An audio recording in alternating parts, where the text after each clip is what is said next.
नमस्कार दोस्तों, मैं हूं doctor Khushboo Pandey, BHMS MD and research scholar. स्वागत करती हूं आप सभी का मेरे यूट्यूब चैनल पे। तो जैसे कि हमने लास्ट जो हमारा वीडियो था वो सेल्फ ब्रेस्ट एग्जामिनेशन पे था और हमने बात करी थी कि जो नेक्स्ट वीडियो रहेगा वो कैंसर ब्रेस्ट की सारी जो डिटेल में जानकारी है उस पर रहेगा। कैंसर ब्रेस्ट की कंप्लीट इन्फॉर्मेशन के लिए इस वीडियो को एंड तक जरूर देखें।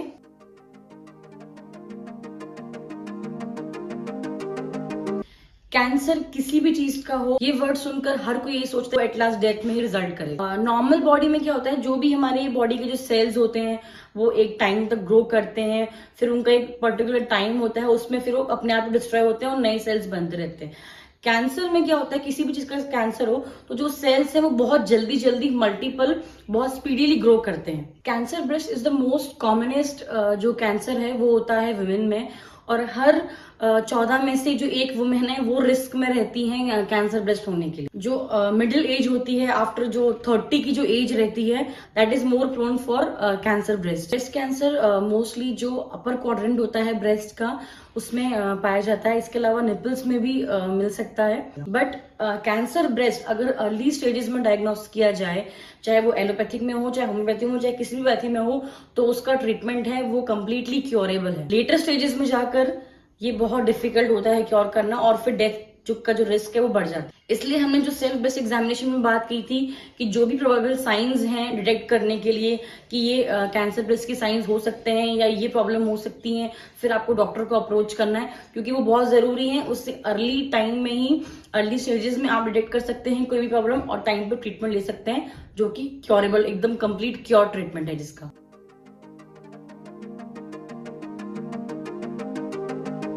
अब हम बात करेंगे कि क्या कारण रह सकता है या फिर क्या रिस्क फैक्टर्स रह सकते हैं ब्रेस्ट कैंसर होने के लिए। सबसे जो इम्पोर्टेंट है कि ऑब्वियसली कि जो फीमेल्स हैं they are more prone to cancer breast as compare to mails.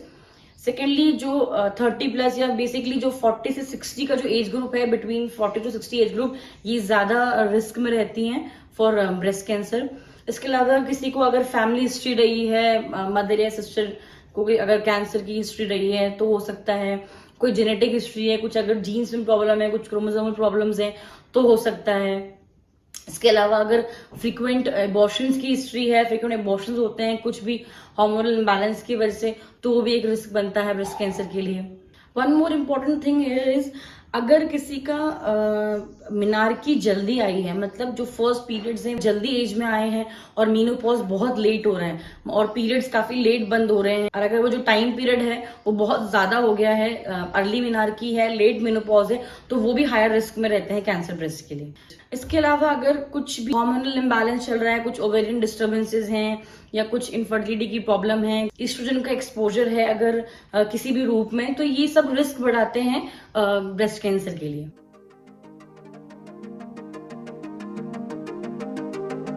अब हम बात करेंगे कि क्या सिम्टम्स आपको मिलेंगे कैंसर ब्रेस्ट में। कि जो इनिशियल स्टेजेस हैं उसमें सिर्फ आपको एक मास मिल सकता है, कुछ भी हार्ड एक फर्म मास मिल सकता है जिसके जो मार्जिन है क्लियरली डिफाइंड नहीं रहेंगे। तो जब आप सेल्फ ब्रेस्ट एग्जामिनेशन करेंगे, अगर आपको उसमें कुछ भी लंप महसूस होता है तो आप डॉक्टर को दिखाएं। और जैसे कि हमने पिछले वीडियो में बात करी थी कि घबराएं बिल्कुल नहीं, क्योंकि every lump is not cancerous. तो अगर आपको फिर भी डाउटफुल लगता है, कोई दिक्कत लगती है, तो आप डॉक्टर को अप्रोच करें।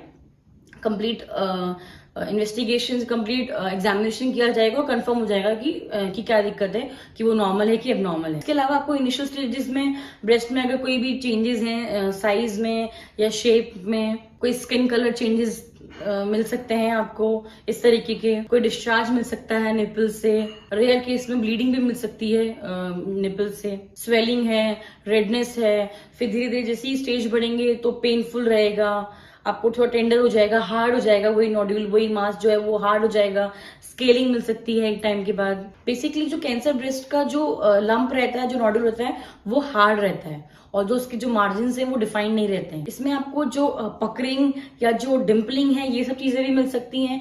इसमें क्या है, आपको जो ब्रेस्ट की जो स्किन है उसमें गड्ढे जैसे पड़ रहे हैं, जैसे डिम्पल्स पड़ते हैं वैसे गड्ढे जैसे अगर कहीं पड़ रहे हैं, अगर ऐसा कुछ है तो आप जरूर डॉक्टर को बताएं। स्वेलिंग है अगर कहीं लिम्फ नोड्स की, जो मोस्टली होता है यहाँ पर, जो एक्जिला है यहाँ पर ये आर्मपिट का एरिया, इस जगह आपको कोई ना कोई गांठ मिल सकती है जिसमें दर्द भी हो सकता है। और फिर जैसे लेट स्टेज में आगे जाके फिर ये स्प्रेड करता है, ये जो कैंसर जैसे बोन्स में फैल सकता है। जो बोन में जो फैलना है कैंसर ब्रेस्ट का, ये बहुत कॉमन मेटास्टेसिस होता है।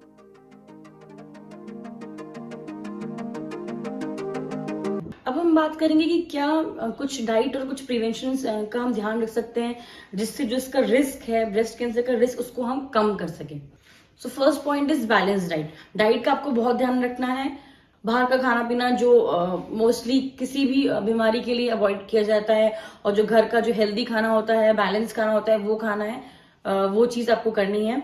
And second point is exercise, because ये क्या करेगा, जो आपका जो ओवरवेट को है उसको कम करेगा, and that lowers down the risk for breast cancer. Third point is जो भी प्रेग्नेंट फीमेल्स हैं, जो भी डिलीवरी हो रही है, do not avoid breast feeding, क्योंकि ब्रेस्ट फीडिंग करने से जो रिस्क है ब्रेस्ट कैंसर का वो कम हो जाता है। So do not avoid breast feeding. Fourth point is please जो अल्कोहल का जो लिमिट है उसको कंट्रोल रखें, उसको ओवर इंडल्ज ना हो उसमें, क्योंकि वो भी एक रिस्क बनता है ब्रेस्ट कैंसर के लिए।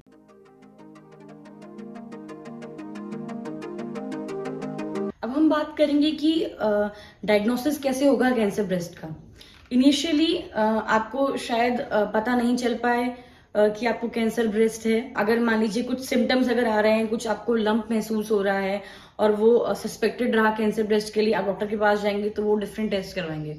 इसके अलावा जो टेस्ट में अगर सबसे जो बेसिक रहता है, जो कंप्लीट ब्लड काउंट है, आपको उसमें जो हीमोग्लोबिन है वो बढ़ा हुआ मिल सकता है। तो अगर आपने किसी भी कारणवश चेस्ट एक्सरे कराया, रेस्पिरेटरी डिसऑर्डर, किसी भी रेस्पिरेटरी प्रॉब्लम के कारण, तो उसमें कुछ सस्पेक्टेड प्रॉब्लम्स मिल सकती हैं। फिर आगे डिफरेंट टेस्ट होंगे। तो मोस्ट इंपॉर्टेंट जो इसके लिए जो टेस्ट और इन्वेस्टिगेशन वो होता है मेमोग्राम। और अगर मेमोग्राम में सस्पेक्टेड रहता है तो फाइनल कंफर्म के लिए कि क्या स्टेजेस वो डायग्नोस करने के लिए फिर जो लास्ट में एफएनएसी कराई जाती है, बायोप्सी कराई जाती है। जो अल्ट्रासाउंड है वो भी साथ में कराया जा सकता है, एब्डोमेन का या फिर कहीं और का, ताकि दिखने के लिए कि जो कैंसर है कहीं और तो स्प्रेड नहीं हुआ है।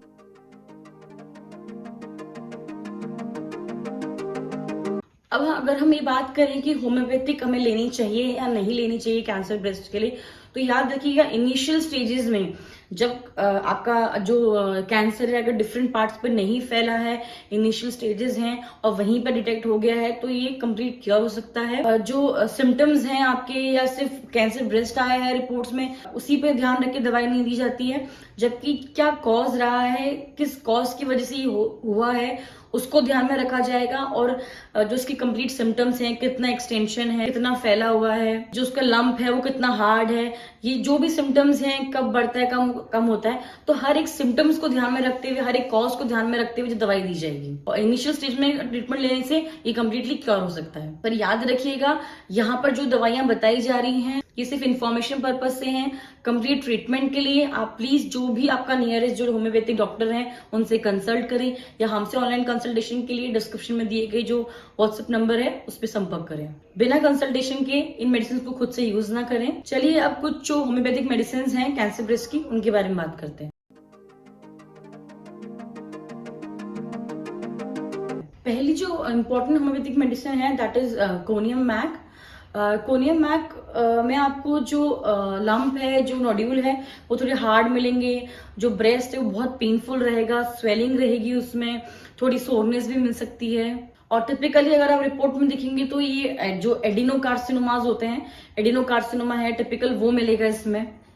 जो ब्रेस्ट का जो पूरा रीजन है, या जहां पर्टिकुलर वो नोड्यूल हो रहा है, वो पूरा जो रीजन है, वो पूरा जो एरिया है वो बहुत टेंडर रहेगा, टच करने पे बहुत सेंसिटिव रहेगा, थोड़ा सा भी छूने पे बहुत दर्द रहेगा, जलन वाला या फिर जो थोड़ा सा चुभने वाला दर्द है, ऐसा दर्द मिल सकता है, जो कि रात के टाइम पे प्रॉब्लम ज्यादा क्रिएट कर सकता है। इसके अलावा जो स्किन है वो एकदम चिपकी हुई रहेगी जो नोड्यूल है उससे। जो नोड्यूल है उसके जो मार्जिन है इरेगुलर मिलेंगे। कुछ केसेस में, रेयरली किसी केसेस में आपको जो निप्पल है उनसे डिस्चार्ज भी मिल सकता है, जो पल्स का डिस्चार्ज है वो मिल सकता है। कोनियम में जो पेन के लिए जो सेंसिटिवनेस है वो इतनी ज्यादा है कि कपड़ों का जो फील है, कपड़ों के टच से भी पेन महसूस होगा। तो ऐसे केस में आप कोनियम का यूज कर सकते हैं।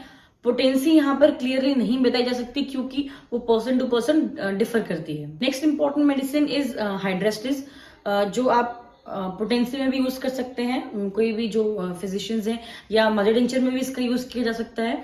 इसमें जो कैंसर ब्रेस्ट में जो ब्रेस्ट है वो काफी स्वोलन रहेगा, जो नोड्यूल है वो काफी हार्ड रहेगा, स्किन एकदम चिपकी हुई रहेगी जो नोड्यूल है उससे।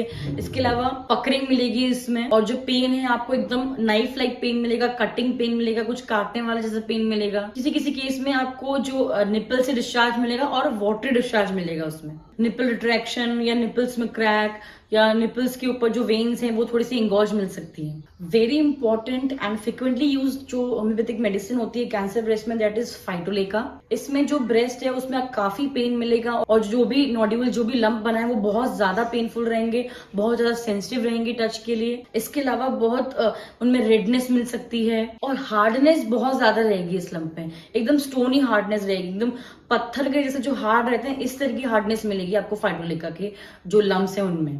फाइटोलिका में जो लंप है उनमें से आपको डिस्चार्ज भी मिल सकता है, पस का डिस्चार्ज निकलना बहुत कॉमन है इसमें। ये फाइटोलिका बेसिकली उन केस में भी काम आ सकता है जिसमें स्टेज थोड़ा ज्यादा बढ़ गया है, अल्सरेशंस आ गए हैं, पस काफी निकल रहा है, और जो लंप है बहुत ज्यादा हार्ड है, बहुत पेनफुल है। अगर फीमेल प्रेग्नेंट है और बच्चा अगर फीड कर रहा है तो ड्यूरिंग फीडिंग जो पेन है वो निपल से पूरे जो ऑल ओवर द बॉडी वहां स्प्रेड करेगा। निपल में क्रैक्स मिल सकते हैं, निपल्स फिशर्ड मिल सकते हैं।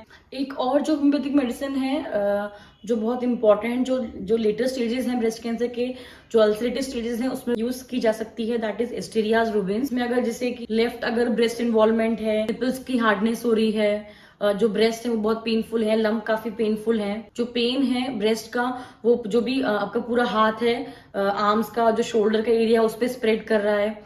इसके अलावा इसका जो कैंसर का जो सिम्टम्स है वो स्टार्ट होंगे एक छोटे से रेड स्पॉट से स्टार्ट होंगे, वो बर्स्ट आउट करेगा, उसमें जो डिस्चार्ज निकलेगा वो स्प्रेड करेगा, और बहुत ज्यादा फीटेड, बहुत ज्यादा एक स्मेल रहेगी, बैड स्मेल रहेगी उसमें से।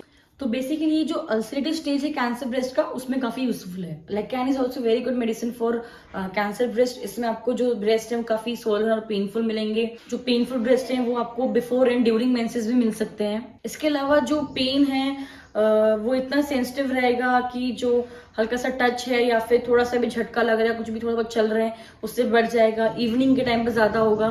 पेनफुल इतना ज्यादा है कि आपको होल्ड करके कई बार मूवमेंट करना पड़ेगा। सीढ़ियां अगर चलनी है या कहीं और चलना है तो आपको थोड़ा सा होल्ड करना पड़ेगा ब्रेस्ट को इजी मूवमेंट के लिए। लेकिन में बेसिकली आपको जो निपल्स का जो सिम्टम्स है वो काफी प्रोमिनेंट मिलेंगे। अगर डिस्चार्ज बहुत ज्यादा निकल रहा है, जो मिल्क डिस्चार्ज अगर बहुत ज्यादा निकल रहा है, तो लेकिन वैसे भी यूज की जाती है to dry excessive milk from the nipples. तो ये कुछ होम्योपैथिक मेडिसिन हैं जो इंपॉर्टेंट हैं, जो बहुत यूज की जाती हैं कैंसर ब्रेस्ट के लिए। बट कंप्लीट ट्रीटमेंट के लिए आप डॉक्टर से कंसल्ट करें। किसी भी होम्योपैथिक मेडिसिन के साथ आप कैलकेरिया फ्लोर का यूज कर सकते हैं, which is a very good medicine for any types of growth. Calcarea floor को आप 3x या 6x पोटेंसी में यूज कर सकते हैं कंटिन्यूअस 4 गोली दिन में 3 बार। अगर आपको ये वीडियो पसंद आई है तो please like, share and comment, and don't forget to press the bell icon for latest update. ऐसे ही सभी जानकारियों से जुड़े रहने के लिए चैनल को सब्सक्राइब करना ना भूले। आप सबसे फिर से मुलाकात होगी एक नई वीडियो के साथ। तब तक के लिए थैंक यू।